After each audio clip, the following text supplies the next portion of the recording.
What is Lightyear about? Lightyear to me is about perseverance, and it's about embracing fear and obstacles and making them your allies as opposed to fighting against them. You can pull them in, and these things that you face in your life, I feel like if you embrace them, you'll overcome them. And if you run from them, they'll overcome you. And to me, Lightyear is about learning how to take what you're afraid of and run with it and become successful with that fear. Music is always there to tell you sort of the subtext of what's happening in a scene. Music is there to support the emotional side of a story. It's not always just to point out the action and all of these things. It's actually to give you a window, an insight into how a character is feeling. When you just look at someone, you can't always tell what they're feeling. And music is the thing that can help us understand what somebody is going through. Without the presence of music in a film, an audience can get lost into what's happening. And so music is there to support that emotional content, to help you empathize and understand what characters are going through. And you don't want to go too hard with it or push too hard. It's sometimes you only need one simple little idea to get a point across, but it's about evaluating a particular moment in a particular character's life and seeing what you can do to help support that so the audience understands. Explaining my long-standing relationship with Pixar, I suppose the best way to look at it is it's like, you know, those friends you have when you're a kid and you grow up with those friends and you share the most intense moments growing up. You share everything you love about all the nerdy things that are in your life, whether it's, the Muppets or Star Wars, it doesn't even matter. It's all of these things. And it is sort of a grown-up version of that. You get to experience that just pure love and joy for the things you're creating in a way that when you were a kid, you enjoyed sort of consuming Star Trek and consuming the Twilight Zone, all of these things, like the fun you had, loving the things you loved as a kid. That's what it's like working with Pixar. And that's why I love it so much. Yeah. Pixar's relationship to storytelling is I guess the best way to describe it is it's about always going for the truth and the honesty in a particular moment. Many animated films are there to tell the joke and nothing but the joke. And Pixar refuses to sacrifice the truth behind a story, the actual feelings that characters have.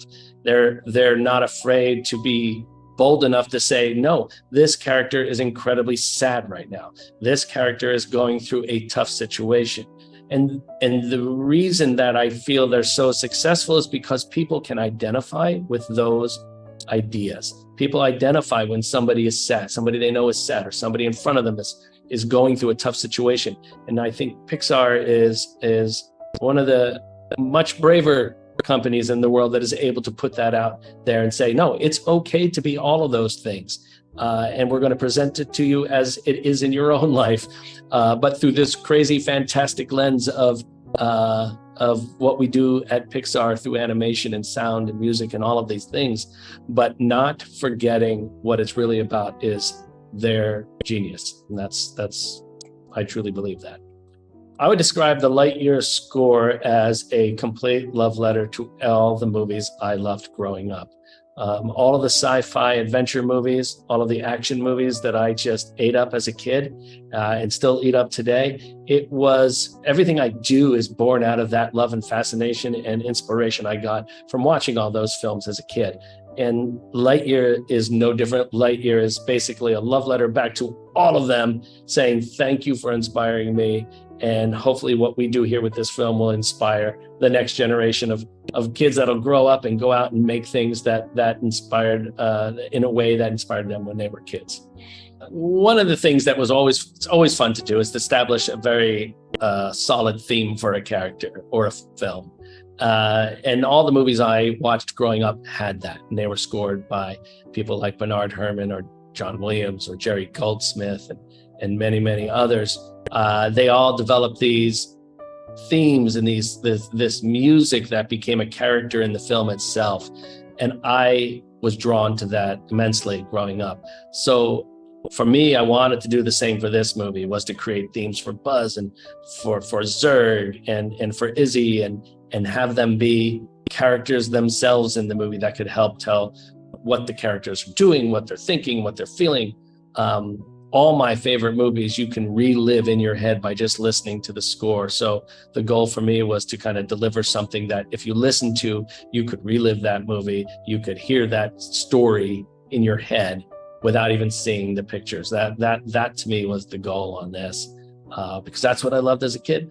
Well, my probably favorite connection to Toy Story, I did get to work on 2 Toy Story shorts, the Toy Story of Terror and Toy Story That Time Forgot, which were both so fun to do. But my favorite thing actually doesn't necessarily involve Toy Story itself, but it does involve Randy Newman. And Randy, I found out through my agent, he called and said, hey, I want to get in touch with Michael. He just wanted to tell me how much he loved Lost and how much he loved the music in Lost. And I thought, oh my God, like, I remember when he did that, I was like floored, because Randy is a hero to me, and especially the work he's done in the Toy Story world, which is incredible and beyond iconic. Like, to have that sort of validation from someone who I respect and love so much, that was sort of the biggest thing that came out of all of this for me. So it was just that connection to Randy Newman, and then over the years getting to know him and respect him as I do. It's just that was one of the coolest things for sure.